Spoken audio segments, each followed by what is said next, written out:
Siapa yang tidak pernah mendengar tembang Rayuan Pulau Kelapa, Indonesia Pusaka, dan Halo Halo Bandung? Tembang-tembang klasik tadi dengan semangat kebangsaan Indonesia merupakan hasil karya pahlawan kita Ismail Marzuki. Beliau merupakan komponis besar asal Indonesia yang telah menghasilkan ratusan karya luar biasa. Begitu pula di tempat ini. Tempat ini merupakan gedung kesenian Jakarta yang dimaksudkan dibangun untuk mengenang ataupun sebagai bentuk penghargaan atau penghormatan terhadap pahlawan kita Ismail Marzuki, apalagi kalau bukan Taman Ismail Marzuki, tepatnya ada di kawasan Cikini, Jakarta Pusat.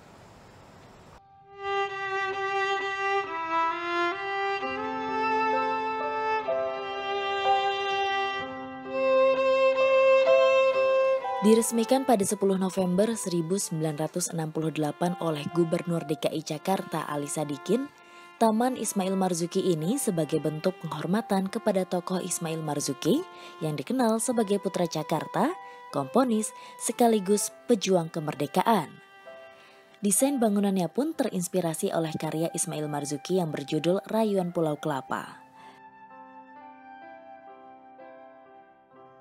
Ya saudara, bangunan Taman Ismail Marzuki ini terinspirasi oleh karya beliau, Rayuan Pulau Kelapa. Lantas seperti apakah kisah dan juga peran pahlawan kita Ismail Marzuki untuk Indonesia? Ismail Marzuki lahir dan besar di Jakarta dari keluarga Betawi. Ayahnya bernama Marzuki sehingga nama lengkapnya menjadi Ismail bin Marzuki. Ia dilahirkan di Kampung Kuitang, tepatnya di Kecamatan Senen, wilayah Jakarta Pusat pada 11 Mei 1914. 3 bulan setelah Ismail dilahirkan, ibunya meninggal dunia, sehingga ia tinggal bersama ayah dan seorang kakaknya bernama Hamidah yang umurnya lebih tua 12 tahun dari Ismail.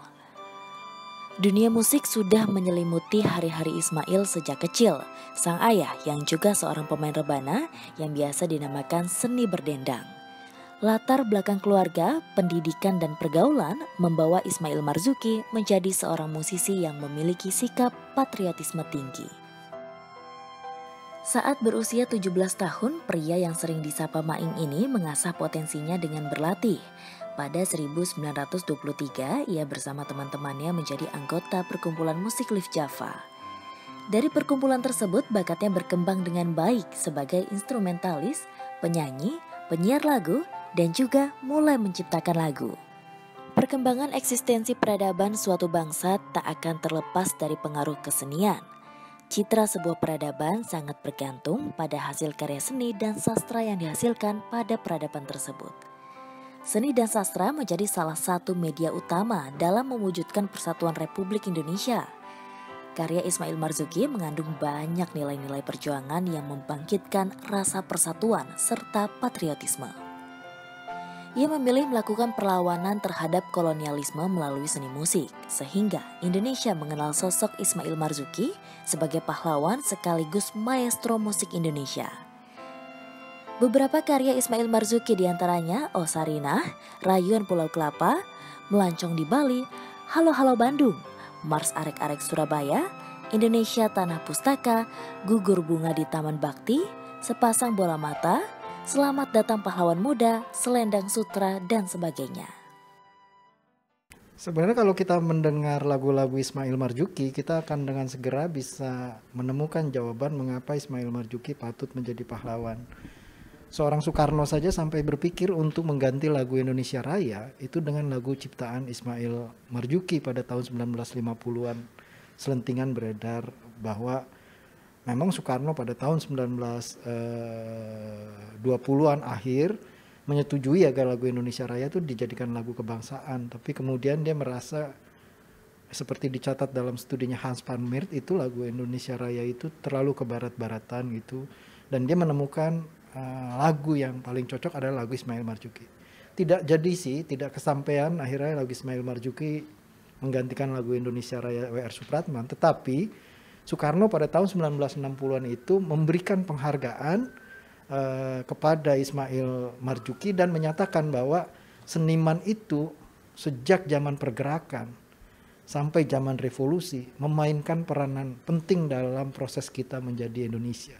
Nah, pernyataan Soekarno itu sendiri sudah menjelaskan posisi kuat dari Ismail Marzuki sebagai seseorang yang sumbangsinya besar dalam proses kita menjadi Indonesia sejak zaman pergerakan sampai zaman revolusi kemerdekaan. Saudara, sikap perlawanan Ismail Marzuki ini terlihat dari penolakannya atas tawaran Belanda yang meminta beliau untuk menjadi penyiar radio. Meski diiming-imingi dengan rumah mewah, mobil, serta gaji yang besar, namun Ismail Marzuki ini tetap pada pendiriannya untuk menolak bekerja sama dengan Belanda.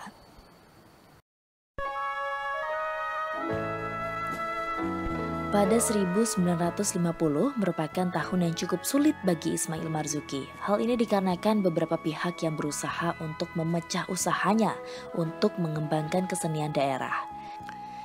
Kesehatannya pun mulai menurun, namun sang istri, Elis dan Rahmi Asiyah selalu menghibur juga memberikan keceriaan tersendiri di bahtera rumah tangga Ismail Marzuki. Ismail Marzuki meninggal saat usia 44 tahun pada Mei 1958. Ia dimakamkan di TPU Karet Bifak, Jakarta. Pada batu nisannya dipahatkan lagu Rayuan Pulau Kelapa. Kemudian, pemerintah berniat untuk memindahkan makamnya ke Taman Makam Pahlawan di Kalibata. Namun pihak keluarga menolak dan menganggap jika hal tersebut bukanlah kepentingan yang mendesak. Bagi pihak keluarga, dimanapun jasadnya dikubur, karya abadi Ismail Marzuki tetaplah bertumpu bagi bangsa Indonesia. Saudara, Ismail Marzuki ini tutup usia pada umur 44 tahun 25 Mei 1958. Beliau meninggal dunia dikarenakan penyakit paru-paru yang dideritanya. Dan kini Ismail Marzuki telah dimakamkan di TPU Karet Bifak, Jakarta. Dan saudara, berkat perjuangan dan juga karya-karyanya yang mengharumkan nama Indonesia, Ismail Marzuki ini dinobatkan menjadi pahlawan nasional pada 2004. Dan saudara, meskipun kita tahu bahwa Ismail Marzuki ini telah gugur, namun karya dan juga perjuangan beliau ini tetap abadi di hati rakyat Indonesia.